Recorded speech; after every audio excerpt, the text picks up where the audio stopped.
What's up, everybody? Welcome to this AFLW Round 2 review by yours truly. Now, this was actually my first ever AFLW game that I've actually gone and attended, and it was a fantastic day. Obviously, we did lose, and it's never good to hear the Collingwood theme song played at the old Optus Oval, but I had a blast of a day, and it was a long time coming for me, so it was an opportunity. I went with my sister, who actually played a season of footy a few years ago for Bundoora, and she won the premiership, so shout out to them.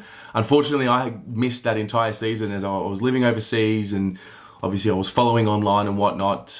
So I missed, I guess, the entry for the women into the AFL and even at the local levels. But I just found it to be a really cool family day, and I just wanted to document a little bit about my experience. And so, obviously we get to Icon Park. It's the build up to the footy. It was just a good day out. Go and get brunch, and then make your way on the train and then on the tram. And once we got to Icon Park, it was just like it's always been. It's just that's our club. That's the place where we go. We feel good. We feel safe. It's another home away from home.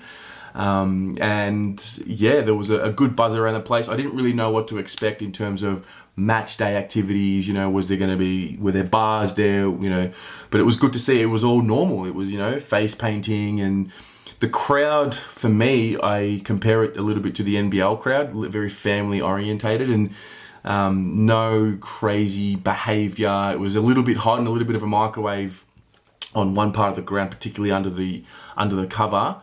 But we were lucky enough to find a spot in the shade and really just enjoyed the day. That's what it was. And, when you see some of these names like Maddie Prasparkas, the way she, goes about her footy, it's just really cool to see. And I think having the opportunity to be, a fan as a part of this process of the evolution of the game was really exciting. And it had a real organic local feel to it. It was almost, that's our club. And it was like, I think one of the criticisms of the AFL is that we've moved a little bit too much into this commercialization, globalization sort of era or route, whereas I really felt a good local footy feel to yesterday. And obviously, we had the girls were playing. A lot of the boys were there as well, just sort of blending in with the crowd. It wasn't too much hoo-ha or fuss about them being there, which I thought was really cool.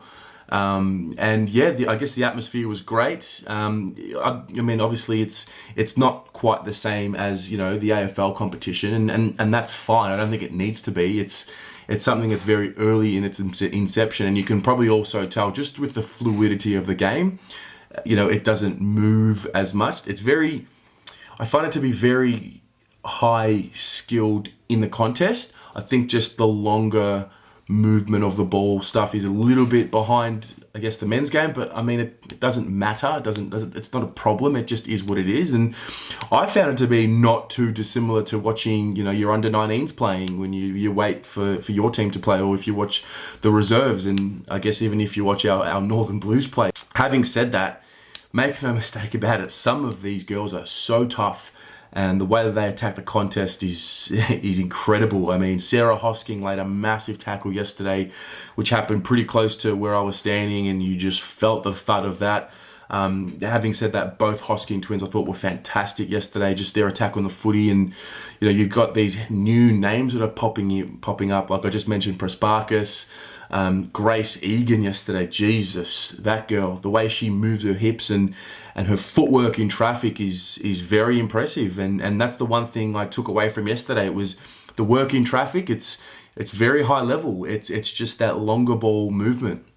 I thought Taylor Harris, and I guess our forward line going in, it was more of, I was very excited because they're very big names for me. Harris and Vesio and Joe Doonan to an extent as well, who's obviously still learning the game and earning her way through the season and a whole new experience. But I thought they were down a little bit. I thought Harris got worked over by her opponent, and obviously a little bit of banter at the end as well. Probably helped with the rivalry. I quite liked it. I must say, I enjoyed Maddie Prasparkas giving away a free kick in the first quarter just to get a bit of biffo going, just got the juices flowing a little bit. But look, ultimately, it wasn't a good result for the girls. They did go down, and it's interesting. They had the family day the day before, and I wonder what that does for your preparation for a game. And this sport, any sport, is no different to when you watch the elite level. If you're that little bit off mentally, that's where you leave yourself vulnerable. So, I mean, at the end of the day, same scoring shots and completely different results. So, obviously, they'll go back and learn from it. And hopefully, there's one lesson to be learned. It's you can't let Collingwood come to Icon Park and have their song played after a game. It didn't matter that I was watching AFLW or not. Hearing that Collingwood song is just never something that you want to be hearing when you enter into our home and our sanctuary. So yeah, and I guess just to touch on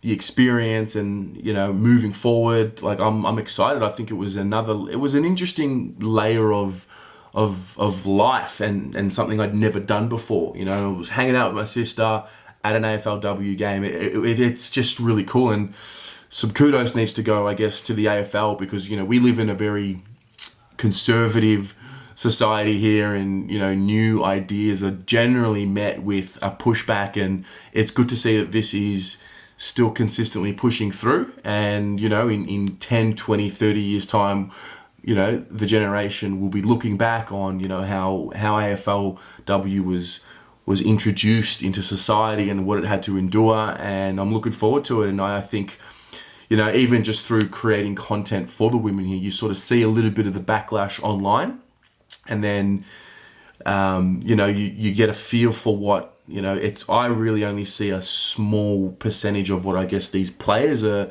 seeing online, and that's it is what it is. It's one of those situations where listen, if you don't like it, just don't go. Don't comment. Like, it's not needed.